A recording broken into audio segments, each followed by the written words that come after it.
Mina, let's get to your favorite thing in the world, actually, that you really have been... Sports, there it is. sports, and now back to sports. Although this is a big story that's a little bit bigger than sports. It cuts to some, I think, social and cultural questions. So I was in the Indianapolis Combine last week, and something that happens a lot coming out of the Combine is gossip, right? Gossip, tea, reports, anonymous sources talking about how certain players, high-profile players, perform in these interviews. Because this is the function of the Combine. The primary function is not the workouts, although guys can certainly lift their draft stock by crushing it in that regard. No, it's like what happens in these rooms when these teams that are about to make these huge franchise-altering decisions come face-to-face with college kids. So unsurprisingly, the biggest name and source of controversy and reporting was none other than Colorado quarterback Shedeur Sanders, the son of Dion Sanders. There was a Matthew Berry column where he talked about things he learned at the Combine, and he had a note in there about, first he had a note saying teams really loved Cam Ward, who everyone thinks is going to be the first quarterback taken. Then he had a second note saying 2 teams told him they did not like Shedeur Sanders. They found him to be unprofessional. I believe that was the word he used. Then a post that kind of went viral from Josina Anderson, who's an NFL reporter, who, I'll just read the beginning of it, says, "I am disappointed to hear that a quarterback's coach from a team drafting in the top 7 referred to Shedeur Sanders as coming off brash and arrogant, made his assessment known to a bunch of people." So she talks, and it's a very long post where she alludes to potential biases in the industry. It's a little bit confusing because what she's alluding to wasn't reported. She's criticizing a critique that is anonymous. There are also other reporters who are reporting, like Todd McShay, again, who's a draft analyst. But he said he heard from 2 teams that Shedeur Sanders didn't care what they thought of him during the interview process in a way that, quote, wasn't a professional approach. The Athletic apparently has reported that there's a chance that Shedeur Sanders couldn't just fall out of the top 6, but out of the first round entirely. And the critique, Mina, of him is what? Like, how do you summarize the scouting report that emerged because of the week in Indy? I would say overconfident is kind of how I would characterize it. I think what's being asked is, where is the line between cocky and confident, and how is that line inflected by racial stereotypes and biases in that regards? Sanders in particular being Dion Sanders' son and everything that comes with that. And a third element that I think throws an interesting wrench into all of this, which is the possibility that the Sanders family would like Shedeur to end up with a specific team, which might be influencing how he's acting in interviews. And that has nothing to do with historical stereotypes around quarterbacks or whatnot. This is a very specific situation. So there is a lot going on here, Dan. I guess let's start. I would love to know how you interpreted this whole story, this controversy, having said all of that, because I obviously have a lot of my own thoughts. Generally speaking, I would say that fans and executives prefer humility, even if it is false, to arrogance, even if it is truth. So you just said that Dion Sanders' son and all that comes with that. And I'd like to explore that for a second, because we're talking about one of the most interesting athletes of my lifetime, a guy who shows up at his last college game in a limousine with a top hat and tuxedo and a grade point average of 0.00 because he hasn't gone to class and is just telling everybody, I'm here for the money. I'm here to change sports. I'm here to be a mercenary. I'm here for my talent to carry me. And I'm here to buck the system and fight against the cultural repressions of football and America. And my son isn't a cornerback. He's a quarterback. And when you say arrogance at the positions, we like it.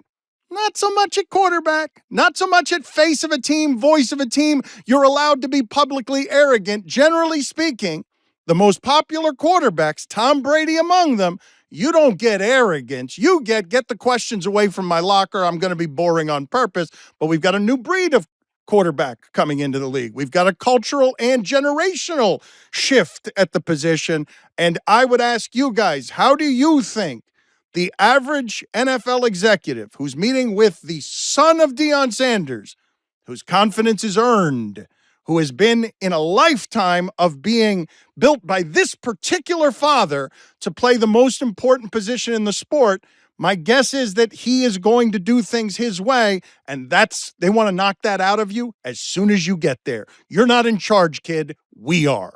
So part of what I think is interesting about this story is that I do want to isolate what's unique about Shedeur, because we have seen, like, Caleb Williams, remember, we talked about this story on the show. His dad was allegedly demanding a share of NFL teams in exchange for agreeing to be drafted. And by the way, when I say agreeing to be drafted, I refer, of course, to the fact that Eli Manning, for instance, the son of a very famous quarterback, said, I'm not going to the Chargers, right? So, like, we've seen versions of people exerting what feels like leverage. What's actually new here? So I raised my eyebrows a little bit when Dan used the phrase kind of like his confidence is earned, because I think that is quietly what's driving a lot of this, which is to say, I had a lot of conversations with people in Indianapolis, not about Shedeur's personality, but a lot about his play and comparing notes basically on the tape. And the perceptions there are very mixed. I came out thinking the gap between him and QB Cam Ward, pretty big. Maybe I'm wrong. All it takes is one team. But we can get into it, concerns that folks have about him as a prospect in the NFL. And I actually think that is really informing a lot of this, which is I would hypothesize that if he was a can't miss type quarterback, like the top 3 even from last year, I would be very skeptical that any of this would matter at all. Like, I think, and we always go back to this kind of idea that talent begets tolerance in the NFL. I think the fact that he is somewhat divisive purely as a football prospect is actually leading to a lot of this skepticism. Or let me rephrase that, not leading to a lot of it, but maybe amplifying a lot of the skepticism. I wonder under what circumstances you have someone growing up in the home of Dion Sanders as a football player and not being confident when he's going to the top of the draft, and when Dion just did something that we haven't seen, right? To go from an HBCU to finding yourself with 2 of the top 5 players in the draft and the Heisman Trophy winner. I understand why it is that he would be supremely confident, and it sort of bothers me that the people he's interviewing with would see that as a knock or turn that overconfidence into something that becomes unprofessional. Maybe he is unprofessional, maybe he is immature, but I want my quarterback to be really confident. But if the issue there, though, in perception, and I want to get back to the confidence thing, but if the issue in the scouting report is that he's not everything that he is being sold as, what is the comp? What is he? Who is he like?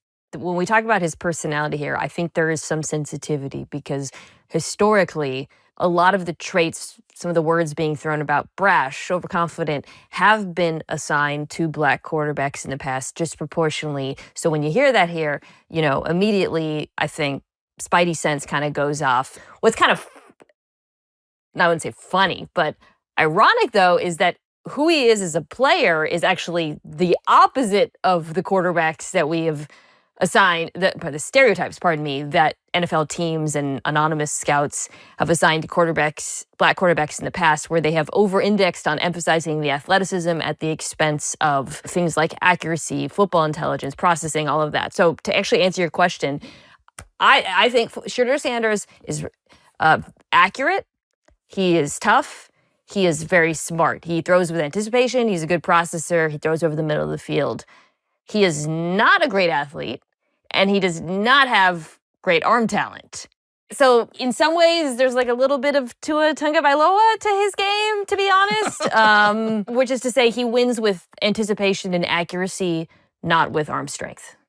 I would say that is arriving at your confidence exactly the opposite way that Dion did. He was better and faster than everyone else. He stacked successes on top of each other, and he had a child who now is able to wily and grit his way to certain successes that then feed that confidence and that belief and make him believe more than anyone else, including the people interviewing him, that he is going to achieve at the next level, that it is his birthright. But I want to talk about now, like, the whole psychology then, okay? Because I'm trying to, like, just fill out the portrait of, like, who this young man is. And if you're talking about confidence, there's a reality show that nobody watched. It was on the Oprah Winfrey Network. Nobody I know, at least. It was called Dion's Family Playbook. But this is Shedeur Sanders, age 11, and his confidence. So, Shedeur, are you nervous about the first day of Prime Prep? Yeah. Shedeur, we call him grown because he's the grown man, very mature, fresh 6th grader, coming to Prime Prep, baby. Are you nervous? Because I just want to see if you know any people that go there. Because I know a million people. I'm older. I'm nervous to start Prime Prep because I know what to look out for, but I don't know, like, if I'll have some good friends or some friends that just like me because of my dad. He's so cute. That's my first Adorable. response. He's adorable. Oh, he's so cute. He looks the same but little. Same haircut. This to me, it drives home. I just think being the son of like a really famous person is so complicated, and I think it leads to a lot of different outcomes. It maybe could be leading to him performing confidence in a way that maybe, I don't know. I don't want to psychoanalyze or speculate here, but I think it's very difficult. And I mean, the fact that he even got to this point and has continued to be is like hard of a worker and as driven. Because again, I know I probably sounded like I was damning with faint praise, but to stress his football IQ, I mean, this is a kid who on tape, you see him reading coverages post snap, identifying the leverage defenders. Clearly somebody who has been around football, his whole life, and actually leaned into that from the mental side of it. And that, to me, should be appealing to an NFL team. I think there's something endearing, actually, about somebody who you thought must have been this way his whole life. And then you're like, oh, he actually needed to do some manufacturing. He needed to do some convincing, Dan. Like, I don't know. I think we can all relate to that, right? We need to, what? Hold on, though. But I don't know how many preposterously confident preteens you guys know, but I think awkwardness around being 11 and not knowing whether you're going to have friends or not, I do believe it's possible that the football construct is so different from what the Sanders family construct is, that no matter what situation Shedeur walked into that wasn't just false pretending to be the quarterback voice they wanted them to be, might have been looked upon poorly in any context, because if he's got a smidgen of arrogance, we'll find a way to criticize him. But I assure you they could have criticized him if he had come in as that meek 11-year-old and said, are my teammates going to like me? I don't know how it's going to go. I'm sure they would have probably found a way to criticize that as well as meek and not strong enough. Being like the perfect quarterback prospect is really, it's walking such a fine line. It's like being a woman, to be honest. Like, you want to be confident, but not too confident, because then you're cocky. You want to be assertive, but not too assertive, because then you're aggressive. You want to be smart, but not too smart, because then you're questioning authority. Right? You want to be nice, but not too nice, because then are you a pushover? You just gotta be just right.